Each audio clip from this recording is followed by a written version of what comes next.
Después del T-28, que se consideró un diseño de tanque de infantería mediano, el T-35 se convirtió en el primero de estos tanques pesados en entrar en servicio con la Unión Soviética. Este era un verdadero monstruo, influenciado por la moda de las torretas múltiples que vino de Gran Bretaña, pero era bastante complicado e insatisfactorio en las operaciones.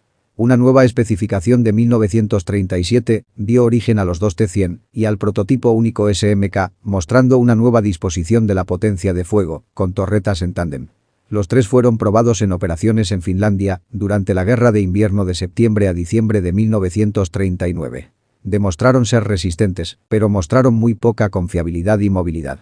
También eran costosos, demasiado complicados y difíciles de mantener. Sin embargo, otro prototipo, el KV, había sido dibujado por el mismo equipo que diseñó el SMK como una variante de torreta única. Durante estas operaciones, los dos prototipos KV superaron a los demás y fue posteriormente aprobado para una preserie de 50 unidades, con el nombre de KV-1. Origen del tanque Kliment Voroshilov. La oficina de diseño TSKV-2, responsable del SMK, a través del ingeniero jefe Z.H. Kotin, diseñó en un principio un casco totalmente soldado, con torreta fundida y piezas grandes, con orugas anchas y reforzadas, y una suspensión de barra de torsión. Junto con el SMK, el KV, que lleva el nombre del comisionado de Defensa Popular y estadista político Kliment Voroshilov, era esencialmente una variante de torreta única. El peso ahorrado se utilizaba para protección frontal y lateral adicional, sin sacrificar la movilidad. Inicialmente no destinado a la producción, el KV recibió la aprobación directa del propio Stalin. Este modelo debería haberse llamado Kotin-Stalin, KS-1. Una maqueta de madera estuvo lista en abril de 1939 y la primera presentación al Estado Mayor General fue en septiembre. Ambos prototipos se probaron en el campo de pruebas de Kubinka, cerca de Moscú, e inmediatamente después en condiciones reales de combate en Finlandia. Los dos prototipos de KV y los primeros 50 KV-1 de la preserie eran prácticamente idénticos, solo se diferenciaban por algunas partes rediseñadas para facilitar la producción. El casco, la transmisión, la óptica y la suspensión de la barra de torsión se tomaron prestados del SMK. La producción primero fue asumida por Kirov Factory, CHTZ, y los primeros 50 formaban parte del modelo 1939, pero se entregaron en marzo de 1940. Diseño del KV-1. El modelo 1939 se acercaba a las 45 toneladas de peso, con un casco largo de 6,75 metros, relativamente estrecho si no fuera por las orugas muy grandes. Los generosos guardabarros de arriba brindaban un espacio excepcional para el almacenamiento. Sin embargo, como ninguna transmisión podía hacer frente a tal masa, los diseñadores encontraron un recurso, dando a ambos prototipos y al SMK un sistema Caterpillar antiguo pero resistente, que resultó complicado, incluso poco fiable en las operaciones. El conductor se sentó en el medio y el operador de radio, que también era ametrallador, se sentó a la izquierda. Los otros tres miembros de la tripulación se ubicaron dentro y debajo de la torreta. Tenían poca visibilidad, con rendijas de visión estrechas. El conductor tenía su rendija frontal hecha de vidrio laminado de mala calidad, que resultó borrosa la mayor parte del tiempo, y su periscopio de visión tenía un recorrido limitado. El comandante, que también era cargador, tenía dos periscopios de torreta. El tren de ruedas constaba de ruedas locas delanteras y ruedas dentadas motrices traseras, como en el T-28, y un conjunto de 6 bogies de ruedas de carretera gemelas, cada uno de ellos suspendido en un aparato de barra de torsión independiente. También había, debido al peso de las orugas, 3 rodillos de retorno grandes y gruesos. Estas orugas grandes tenían una excelente tracción en terrenos blandos, como por ejemplo nieve y barro. La protección, que alcanzaba los 90 milímetros en el frente, es decir glacis y torreta, no tenía rival para la época, si no fuera por los raros equivalentes como el británico Matilda II, de 80 milímetros, y el B-1 bis francés de 70 milímetros, pero muy por delante de cualquier tanque alemán. El modelo KV-1, 1939 y 1940. Al principio, se eligió el F-32 de 76,2 milímetros como armamento principal, pero debido a retrasos en la producción, los primeros 50 modelos de la preserie y todos los modelos restantes de 1939 se equiparon con un cañón L-11 corto de velocidad media, del mismo calibre, equipado con un recuperador reconocible sobre el cañón. El F-32 pudo disparar proyectiles AP o perforador de blindaje, F-342 y HE o explosivo de alta potencia. Los proyectiles BR-3502AP eran capaces de alcanzar los 612 metros por segundo, lo que les otorgaba una capacidad de perforación de blindaje de 66 milímetros a 500 metros. El armamento secundario constaba de una ametralladora coaxial DT de 7,62 milímetros, otra en un soporte de bola de torreta trasera, otra montada en un soporte de bola en el casco, y una montura antiaérea adicional en el modelo 1942. El motor era el diésel de 12 cilindros, modelo V1, que entregaba 600 HP a 2000 revoluciones por minuto, y luego el V2, modelo 1940, alimentado con un depósito de 615 litros de capacidad. En total, se entregaron 141 modelos 1939, seguidos de 243 a 250 del modelo 1940. La mayoría se entregaron durante 1940 y principios de 1941. El modelo 1940, también llamado KV-1A, estaba equipado con el cañón F-32 más largo. Cuando comenzó la producción, la invasión alemana estaba en camino.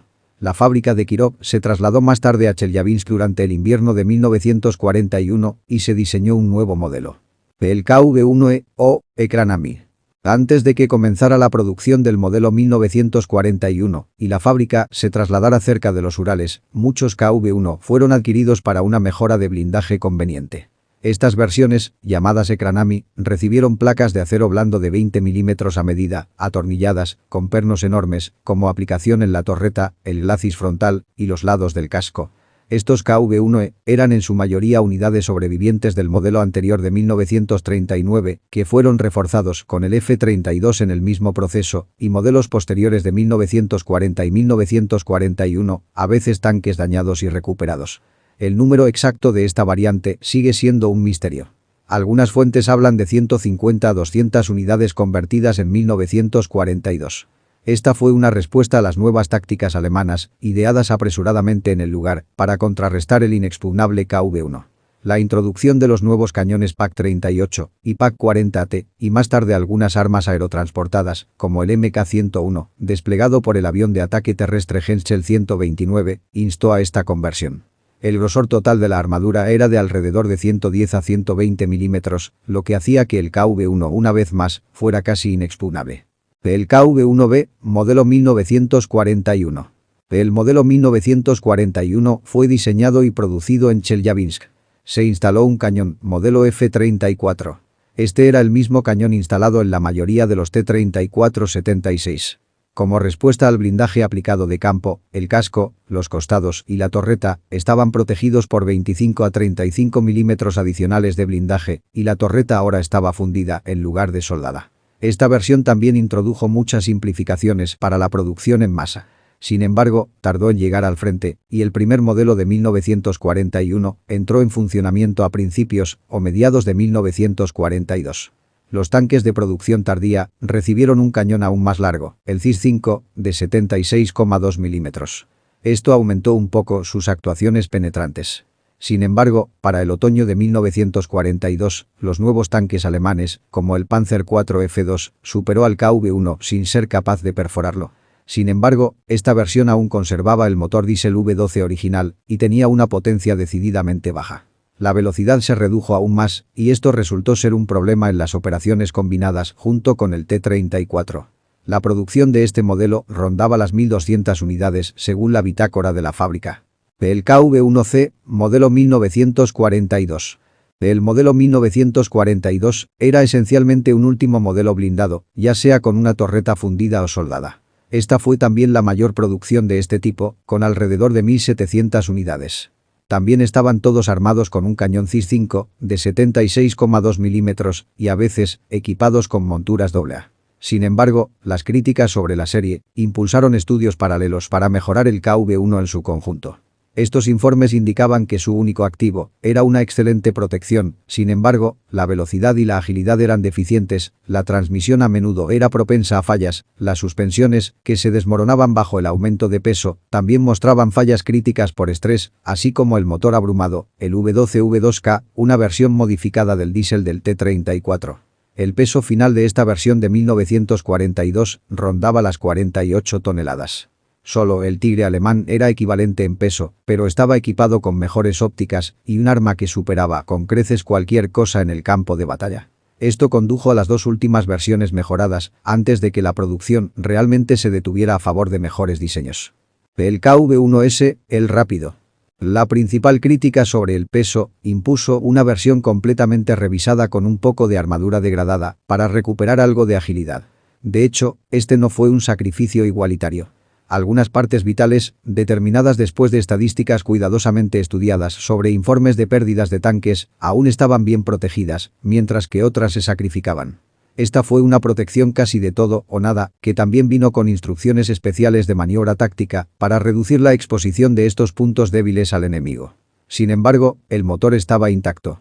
Otra mejora se refirió a la torreta fundida, que se rediseñó por completo, más baja, más pequeña, con lados ligeramente inclinados, y lo que es más importante, por primera vez, equipada con una cúpula de comandante real, con bloques de visión en todos los sentidos, lo que a su vez mejoró en gran medida la visión general y eficiencia del comandante. Sin embargo, este KV-1S, por Skorostroi, que significa rápido, todavía era mucho más caro que el T-34-76 para las mismas actuaciones relativas. A fines de 1943 hubo preocupaciones sobre la cancelación de esta nueva versión, que ocurrió después de que se entregó la 1370, desde el otoño de 1942 hasta el otoño de 1943. El peso total fue de 42 toneladas y la protección varió de 30 a 75 milímetros. El armamento principal, un cañón L-42 de 76,2 milímetros, fue alimentado por 114 rondas y las 3 ametralladoras de T por 3.000 rondas. El KV-85, anteproyecto para el IS-1. Otra fuerte crítica sobre el KV-1 se refería a su armamento principal, que era el mismo que el tanque medio principal del Ejército Rojo, el T-34. Pero el KV-1 era más caro y con mucha menos movilidad. Un arma mejor podría haber salvado efectivamente al KV-1, haciendo algo comparable a la última versión del Panzer IV o el Tigre. En 1943, la oficina técnica del teniente coronel Kotin se dividió en dos y una parte se vio afectada por el estudio de un nuevo tanque pesado provisional basado en el KV-1, esperando que llegara su reemplazo. El equipo, naturalmente, eligió el KV-1S mejorado, pero aumentó la protección del blindaje en partes vitales a 110 milímetros y ensanchó ligeramente el casco para acomodar una torreta y un cañón más grandes, el de 5T, de 85 milímetros, que también fue elegido para equipar el IS-1. Debido a esta posición provisional, el KV-85 solo se produjo en cantidades limitadas a principios de 1943. Se entregaron 143 unidades de esta última versión, hasta que la producción se detuvo definitivamente. El KV-85 tenía el mismo motor que sus predecesores y pesaba 46 toneladas, con un grosor de 60 a 75 milímetros en el glacis frontal, 100 a 110 milímetros en la torreta delantera, laterales y trasera. La velocidad máxima era de alrededor de 40 km por hora y el alcance de 250 km. El cañón de T5 era un derivado más corto del cañón AA original, de 85 milímetros. El KV-1 en acción, 1941 a 1944. Como la producción comenzó en 1940, a un ritmo lento, solo un puñado de KV-1 estaban operativos cuando comenzó la Operación Barbarroja. Las cifras habituales son alrededor de 530 operativos en 29 cuerpos mecanizados, junto con todos los T-34 disponibles, 1.590 tanques en total. Eran alrededor de un tercio de KV-1 para cada una de estas unidades. Se encontraron por primera vez con la Wehrmacht el 23 de junio de 1941, el segundo día de la invasión. Más precisamente, fue en la batalla de Raseiniai, cuando la segunda división de tanque soviética del tercer cuerpo mecanizado se enfrentó a la sexta división Panzer, cerca de Skaudil. Encontraron poca resistencia de fuerzas compuestas principalmente por cañones PaK-36 y 38AT y Panzer 35T. Al día siguiente, un solo KV-1 bloqueó con éxito cualquier avance de algunos elementos de la sexta división Panzer durante 24 horas antes de quedarse sin municiones y retirarse. Fue golpeado por docenas de diferentes calibres, pero salió ileso.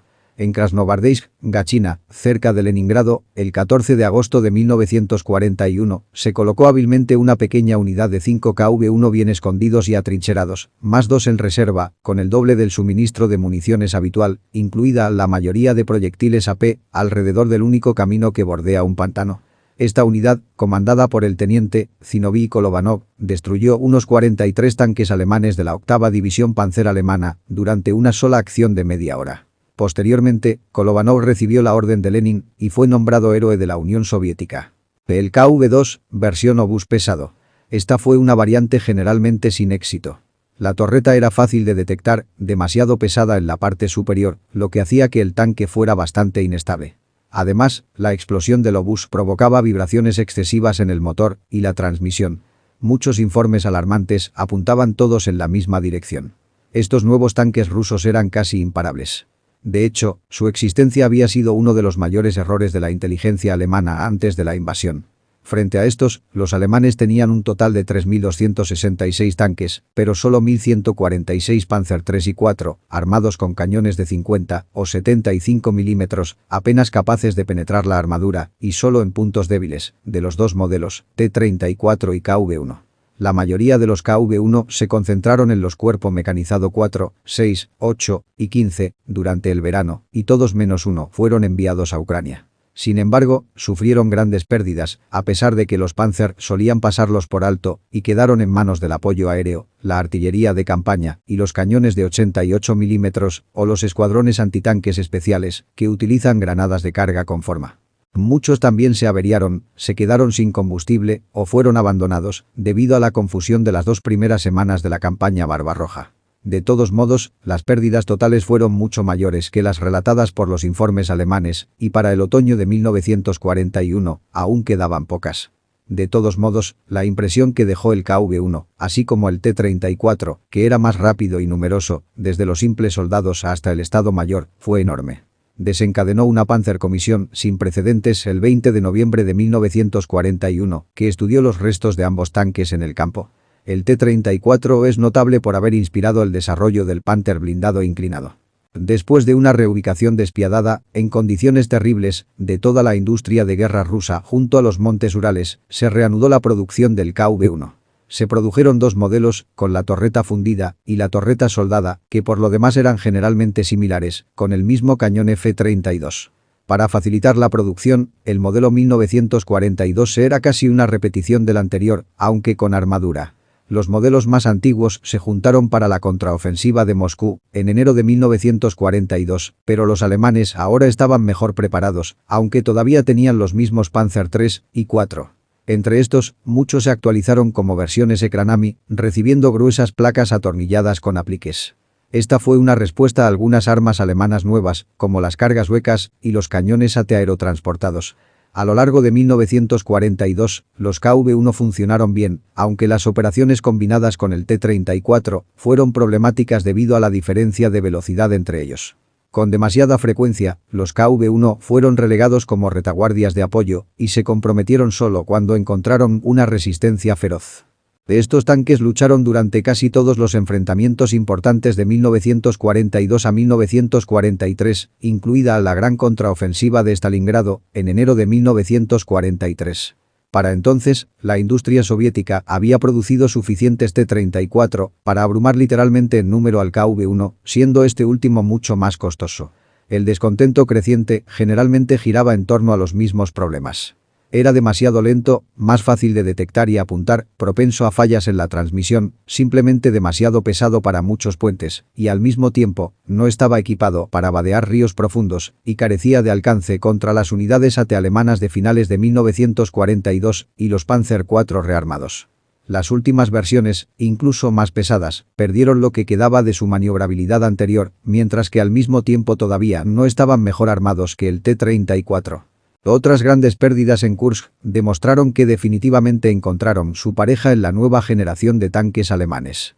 Sin embargo, esta situación se consideró aceptable para el Estado Mayor General, que los consideró como tanques innovadores que operaban contra la infantería y las líneas de defensa fortificadas, disparaban proyectiles HE a un alcance relativamente corto y solo llevaban algunas rondas AP para encuentros ocasionales.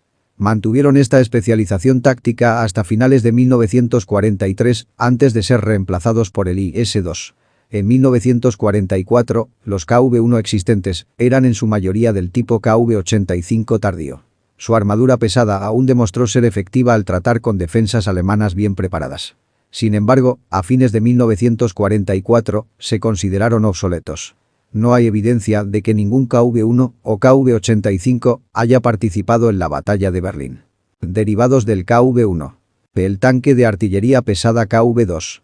Al encontrar dificultades en la línea Mannerheim, fuertemente fortificada durante la Guerra de Invierno en Finlandia, el Estado Mayor exigió una versión especialmente equipada con un obús pesado, destinado a lidiar con búnkeres de hormigón, en apoyo de las unidades regulares KV-1. Pero en lugar de elegir una solución más tradicional, los ingenieros soviéticos intentaron obtener lo mejor de ambos mundos rápidamente, mientras usaban el mismo anillo de torreta para acomodar una torreta rediseñada completamente atravesable, para albergar el gigantesco obús.